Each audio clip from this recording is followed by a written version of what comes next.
Hey everybody, we're here with our Flying Falcons down in Harrison County, and I'm here with our chief, Joel Kirk, and we're going to talk about our flight program.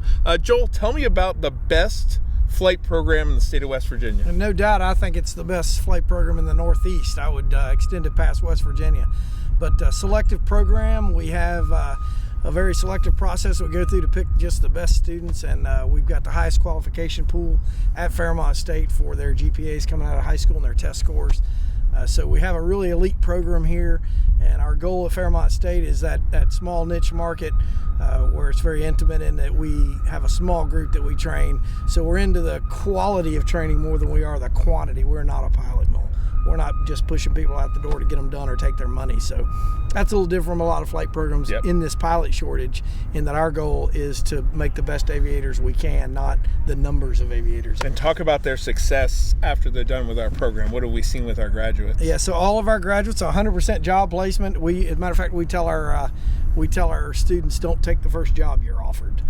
So starting pay, once they hit the ATP men's, you're looking at $100,000 a year up from there. So it's a pretty good starting pay. And you've been here since the beginning with the program. I have. So talk about the history of the program, where we've come from, what you think the future looks like. So this was what we call the ACE, the Aviation Center of Excellence, was really kind of rebirthed in 2017. There was a program here, but the university didn't own it. So one of the things when I came aboard was, hey, we're going to own this thing from the top down. So we were the first university-owned, top-to-bottom flight school, and so that's kind of the way it was. Like I said, it was contracted out by a third party that was not university-related. Yeah. So we're the first, oldest, and we're for the longest time the only Part 141 flight training program in the state of West Virginia. Now we've got a lot of people trying to mimic us, but they got a long way to go to catch us. Right, imitation's the greatest form of flattery, right? That's exactly right. Yeah, yes, sir. Absolutely. So let's talk about the future. What do we need? We got a lot of donors out there who are interested in our program. I hear all the time,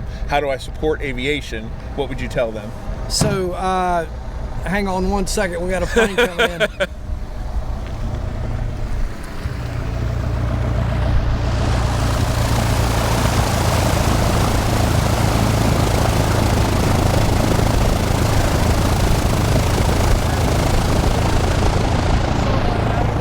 Taxiing right on by and knock them off the camera, so they're not used to seeing video camera. I hope I didn't mess everything up. Hey, it's kind of cool, actually. Yeah. Okay. Bring it through.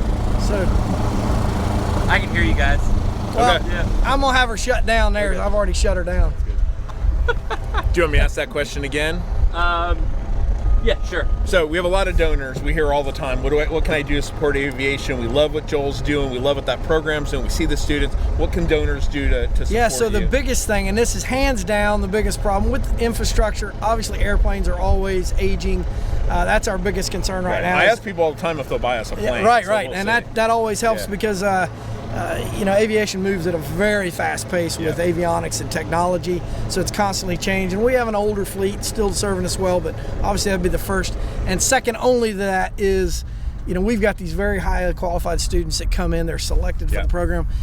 Currently there's no help anywhere. There's no scholarships really or state funding that helps them get in the door to pay for those flight fees. We know they're going to be successful and make the money on the backside. It's getting that money up front to pay for their flight training, which is not cheap. And they can't use federal financial aid, I know, for the flight training. It has to come from private dollars. That's correct. So because that's really important. And there's a lot of programs out there for tuition. There's, the promise scholarships and things of that nature.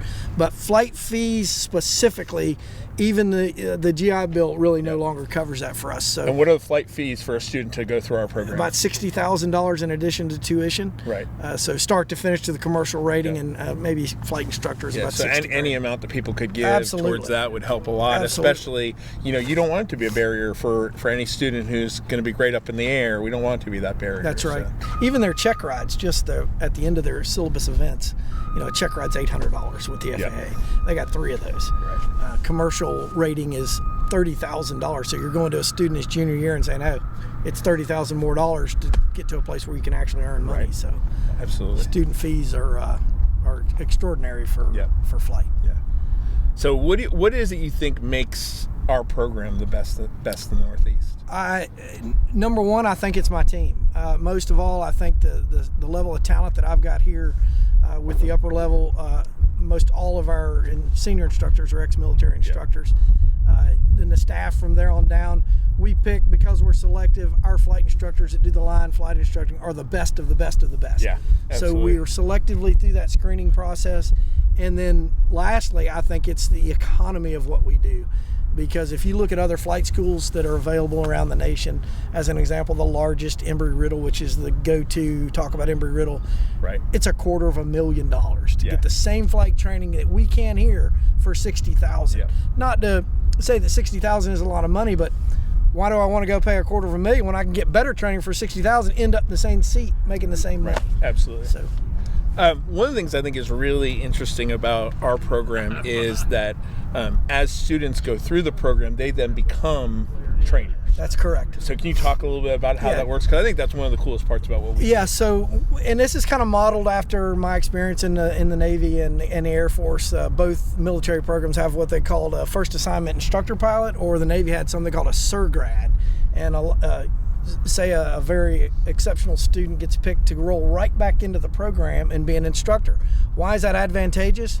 Because he just came through the program. Yeah. So if he excelled at that, I don't have to teach him anything. He already knows, because he was instructed under us, what the program entails, what worked, what didn't work. You've already done your screening. Already done it. Yeah. And so we don't even hire instructors from the outside, because we take the best of the best of the best to be our instructors here. And it allows students, even in their sophomore year, we've got a student now, first one ever, that actually finished everything through CFI, and he is now an instructor his sophomore year of college. That's great. You're truly growing your own.